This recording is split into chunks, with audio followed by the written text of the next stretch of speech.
이제 또 그거 보고 반대해선 이렇게 욕해. 군이 이렇게 느긋하고 뭐 빠릿빠릿하지 못하고 이래. 그래, 군이 그럼 뇌 빼고 빠릿빠릿하게 국회 진압 다 했으면 어떤 꼬라지 났을지 참 재밌었겠다. 양쪽 다 병신들인가? 뭔 소리라는 거야. 안녕하세요. 온갖 것들에 대한 통찰을 파는 고얀 식당입니다. 하이. 다사다난을 넘어서서 뭐라고 이거를 표현을 해야 할까요? 다이나믹했다? 도 모자란 것 같고 재밌었다는 말도 안 되고 아마 잠을 다들 설치셨을 거고 잠만 설치게 하고 출근은 다 하고 그런 고생을 다들 하셨을 게 뻔하기 때문에 다들 오늘 하루 수고하셨습니다. 어젯밤에 말도 안 되는 일들이 막 벌어졌죠. 아내랑 저녁에 소파에 앉아서 영화를 보고 있는데 갑자기 직장 동료분한테 연락이 와가지고 내일 어떻게 되냐고. 그래서 내일 뭐가 어떻게 돼요? 내일 뭐 출근해야지? 내일 뭐가 어떻게 되지? 하는데 계엄 선포됐대요. 이래가지고 응? 응? 계엄? 내가 아는 그 계엄? 그 전두환 대통령이 했던 그 계엄인가? 이게? 아니, 상식적으로 말이 안 되잖아. 이 계엄이라는 것 자체가 애초에 역사의 산물로 남아버린 거잖아요. 뭐 다시 이게 일어날 거란 상상도 못 했잖아. 이 21세기 2024년도 아시아에서 가장 민주 정치가 잘 작동한다는 대한민국에서 갑자기 계엄? 근데 딱 보니까 진짜 비상계엄을 선포했대. 이게 뭐야? 이게 뭔 소리야 도대체? 대통령 선언문을 읽어보니까 아무것도 이 의문이 해결되지 않아. 여전히 이게 뭔 소리야? 계속 이제 TV를 보면서 모든 채널들이 뉴스로 도배되고 법학 전문 교수님들이나 인터뷰를 하고 앵커들도 얘기를 하고 국회의원들은 전부 다 국회로 모이고 계엄 같은 경우는 이게 선포되자마자 국회에서 제적의 과반 이상의 반대가 결의가 되면 그럼 바로 대통령은 그 계엄 선포를 취소를 해야 된다. 이렇게 법에 나와 있어요. 헌법에. 그러니까 국회의원들이 모이는 거야. 그러니까 저도 찾아봤죠. 계엄 선포되자마자 이게 계엄이 진짜 된다고 하면서 찾아봤는데 헌법에 그렇게 써 있어. 국회에서 안 된다라고 하면 없애야 된다고. 상식적으로 지금 우리나라 의회 민주주의가 작동을 하고 있잖아요. 삼권 분립이라는 그게 작동이 하고 있어요. 다들 알잖아. 입법부, 행정부, 사법부가 서로를 견제하기 위해 삼권이 분립되어 있다. 심지어 지금 역대급 여소야대 정권에서 헌법에 뻔히 국회에서 취소를 하라 그러면 취소를 시킨다고 써 있는데, 뭐야? 이제 생각이 드는 게 이 헌법을 모르고 하진 않았을 거 아니야. 그러니까 여기서부터 더 무서운 생각이 드는 거야. 어? 아니 국회의원들이 지금 모여서 민주당만 해도 과반이 훨씬 넘어가는데 모여서 반대하면 끝날 거를 했다고? 그러면 이 이상은 이미 생각을 하고 한 거 아닌가? 와, 좆됐다. 이 생각이 막 드는 거예요. 근데 진짜 뭐 우리나라의 빨리빨리 민족, 빨리빨리 민족이라는 것이 좀 안 좋은 방향으로 요새는 표현됐던 게 많긴 하지만 그럼에도 불구하고 이런 좋은 방향으로도 빨리빨리가 진행이 되더라고요. 국가 크기가 작아서도 있겠지만 진짜 1시간, 2시간 안에 190명이 모여가지고 안건을 상정하고 바로 의결을 해서 끝냈어요. 경찰들이 국회의원을 못 들어가게 하는 해프닝이 있었고 여러 국회의원들이 담을 넘어갔다는 얘기도 굉장히 많았고 이준석 같은 경우는 일부러 담을 넘을 수는 있었지만 그 상황을 촬영하고 이것을 또 흔적으로 남기기 위해서 그러니까 이런 여러 가지 말도 안 되는 상황들이 막 벌어지다가 결국에는 190명 땅땅땅 결의하고 끝냈어요. 해외에서는 계엄 선포한 것도 놀랐지만 계엄이 선포되고 계엄이 어떤 방식으로 끝났느냐에 대해서 외국에서 많은 사람들이 또 충격을 받았어요. 좋은 쪽으로. 한국에서 민주주의는 살아서 움직이는 체계구나. 진짜 이 체제가 잘 돌아가고 있는 나라구나라는 평가가 많아. 법이라는 것이 법치주의라고 얘기를 하잖아요. 법치주의.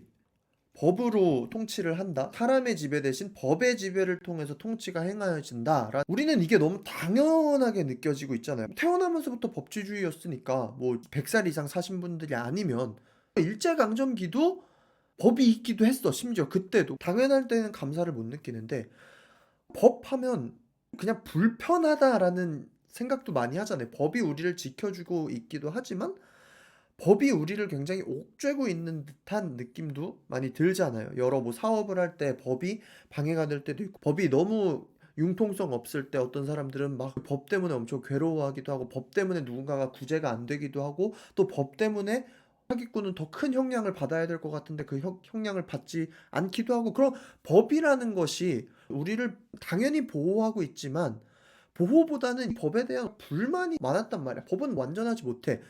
법이 좀 더 고쳐져야 돼. 이런 생각을 사람들이 많이 하고, 저도 법은 뭔가 개선되어야 할 대상이고, 법은 더 나아져야 할 대상이고, 이런 생각을 많이 했는데, 오늘 사태를 딱 보면서, 아, 고맙다, 법아. 법치주의야, 고마워. 라는 생각이 확 드는 거예요.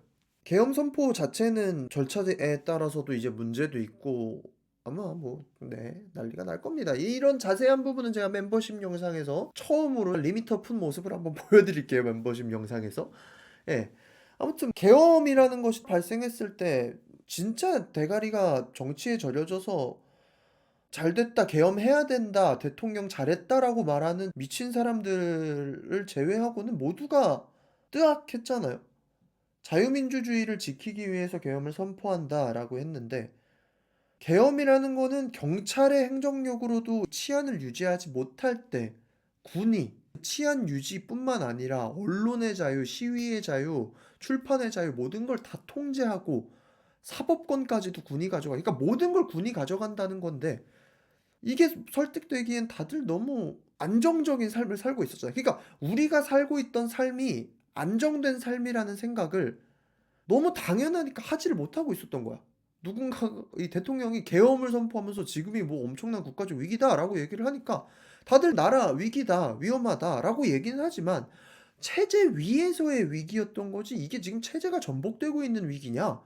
결국 모든 것은 체제 위에서 이제 회복이 되든 뭐 하든 정치적 이론 속에서 돌아가야 되는데, 갑자기 이 정치 이론을 다 뒤집어 엎을 만큼 시민의 자유를 제한할 만큼 위기냐, 위기다라고 선언을 해버리니까 국민의 대부분이 아닌데 그거는 우리나라 민주주의는 그래도 이 정도면 작동하고 있는 건데? 라는 속마음이 다 나온 거야. 우파들은 좌파가 문제다, 좌파들은 우파가 문제다, 서로 막 얘기를 하지만 그 서로가 문제다라고 얘기할 수 있는 것조차도 법이라는 것이 존재하기 때문에, 민주주의가 작동하고 있기 때문에 우리가 말할 수 있었던 거였어요. 그래서 국회의원들이 모여서 결의를 하고 헌법 77조 이 계엄 헌법에 따라서 굉장히 심플한 헌법이에요. 국회가 제적위원 과반수의 찬성으로 계엄의 해제를 요구한 때는 대통령은 이를 해제해야 한다. 그래서 국회의원들이 190명이 딱 모여서 바로 하려고 했는데, 국회의원들도 막 흥분하고 난리가 났으니까 우원식 국회의장한테 몇몇 국회의원들이 빠르게 거수투표를 하자, 빨리빨리 속전속결로 하자, 왜냐면 밖에서 진짜 군인들이 들이닥 치려고 했으니까 막 했지만, 우원식 국회의장이 그래도 절차를 지켜야 한다 라고. 그때 사람들도 라이브 보면서 급하니까 국회의장 뭐 하는 거야, 빨리 해야지 하는데, 물론 이러다가 군인들이 들이닥쳐서 뭔가 다른 방향으로 갔으면 어떻게 평가될지 모르겠지만, 그래도 잘 끝난 마당에 우원식 국회의장의 판단이 저는 굉장히 멋있었다고 생각해요. 대한민국 국회의 국회의장으로서 해야 될 역할을 했다고 생각해요. 아무리 절차에 어긋난 말도 안 되는 행위가 행정부에서 나오더라도 우리가 이것을 견제하는 방식은 절차에 따라서 해야 된다. 그래서 절차에 따라서 상정을 하고 그게 의결이 되고 보내고 하면서 이제 끝났잖아요. 헌법에 따라서. 근데 여기서 이제 너무 무서웠어요. 보면서. 대통령이 헌법을 무시하면 어떡하지? 여기서부터 진짜 이제 약속을 깨겠다는 건데. 법이란 거는 사실상 약속인데. 법이 정말 강한 이유는 법 자체는 아무 힘이 없기 때문에. 법은 그냥 글이에요. 법 자체가 총이 되지도 않고 칼이 되지도 않고 폭력이 되지도 않아요. 근데 모두가 상식적인 인간이라면 다 약속을 한 거야. 법치주의에서 대한민국 헌법을 모두가 지켜야 한다 라고 다들 약속을 한 거야.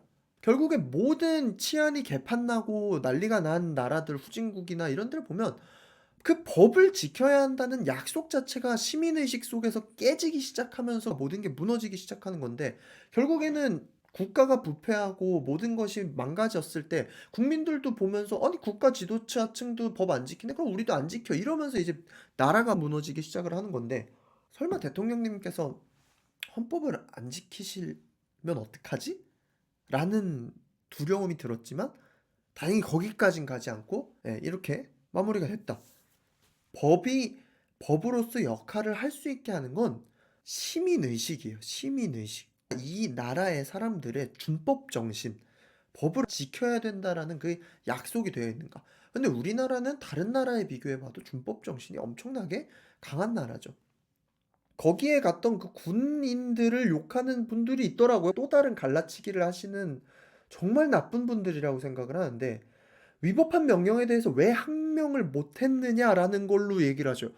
야, 난 그분들의 사회생활을 좀 쳐다보고 싶어. 진짜 조금이라도 위법하고 불합리한 모든 명령에 대해서 올바른 목소리를 낼 수 있는 분들인지 너무 궁금해요. 거기 있던 애들 다 20대 초중반 청년들이에요, 청년들. 심지어 지금 보니까 작전 출동할 때 대북 관련 작전인 줄 알고 출동했다고 하는데, 헬기 타고 도착했는데 국회고, 잡아야 된 대상이 국회의원이래. 심지어 이거 안전놀이새도 안 풀려 있었어요. 걔네들 훈련하는 거 보면 만약에 진짜 걔네들이 뇌 빼고 명령하니까 지킨다라고 하고 그냥 다 때려 부수고 들어갔으면 10분도 안 걸렸어요. 10분도. 막상 가보니까 국회야. 진입하래, 명령으로는. 근데 이게 뭐 명령이 어떻게 내려왔는지 모르지. 지휘관이 어떻게 얘기를 했는지. 근데 얘네들도 와보니까 이게 딱 봐도 총을 쏴서는 안 되잖아. 심지어 뭐 어떤 정신 나간 대변인은 총을 뺏으려고 그러는데, 원래 총을 뺏으려고 하면 그거는 무력으로 해야 되는데 거기서도 군이 어쩔 줄 몰라 하잖아. 이제 또 그거 보고 반대해선 이렇게 욕해. 군이 이렇게 느긋하고 뭐 빠릿빠릿하지 못하고 이래. 그래, 군이 그럼 뇌 빼고 빠릿빠릿하게 국회 진압 다 했으면 어떤 꼬라지 났을지 참 재밌었겠다. 양쪽 다 병신들인가? 뭔 소리라는 거야. 거기 출동했던 군인 친구들은 청년들이고 결국엔 이거 시민의식을 보여준 거예요.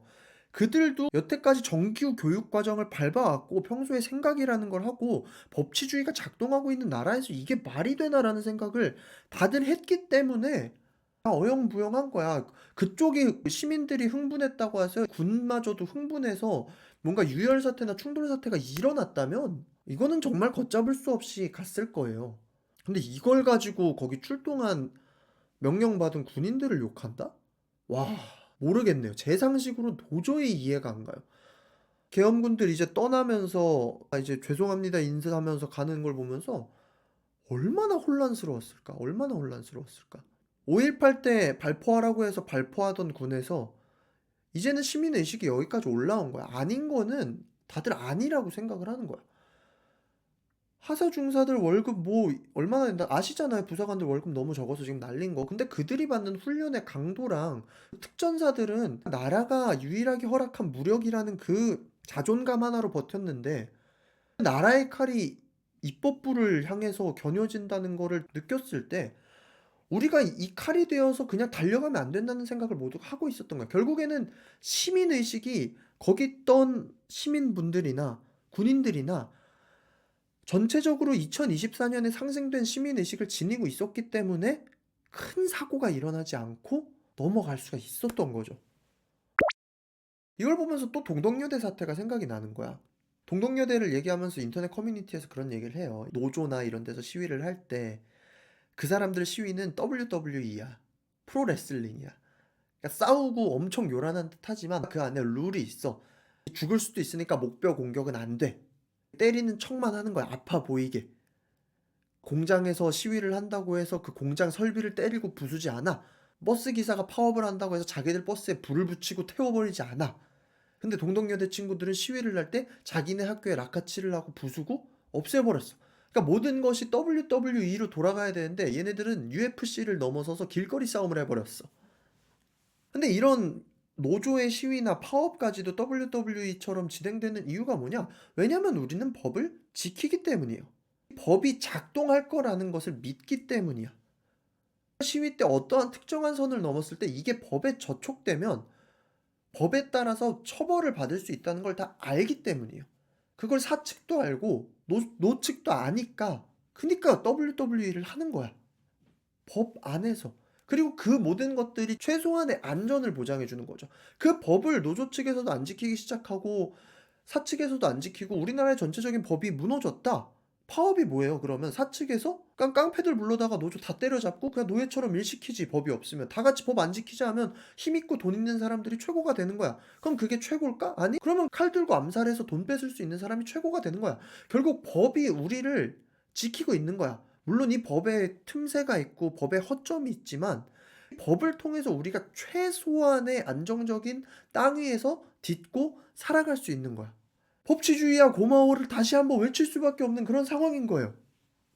그리고 우리나라의 법치주의가 그래도 아무리 정치인을 욕하고 국회를 욕하고 우리나라 정치 망했다 망했다 하지만 우리나라의 민주주의가 이 정도로 깔끔하게 돌아가고 있다는 거를 느끼고 싶지 않았는데 느껴버렸어. 빌딩의 안전 대비가 잘 되어 있는지는 사실 모르는 게 제일 좋잖아. 이 빌딩의 스프링쿨러가 진짜 잘 되어 있는지는 불이 나봐야 알잖아.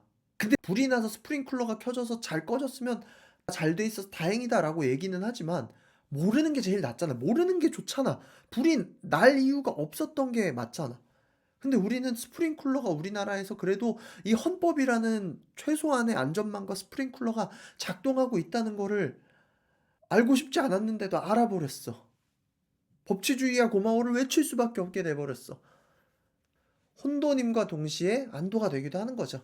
뭐 그런 생각을 많이 했습니다. 끔찍한 밤이었고요. 끔찍한 하루였어요. 다시는 이런 일이 일어나지 않았으면 좋겠고 우리나라 국회가 이 정도면 정상 작동하고 있다라고 생각이 들었고 이거를 계기로 좀 더 성숙한 민주주의가 진행됐으면 좋겠습니다. 전 온갖 것들에 대한 통찰을 파는 고얀 식당이었고요. 구독과 좋아요는 영상 제작에 많은 도움이 됩니다. 그러면 빠이! 리미터푼 고요한 식당 멤버십 영상에서 뵙겠습니다.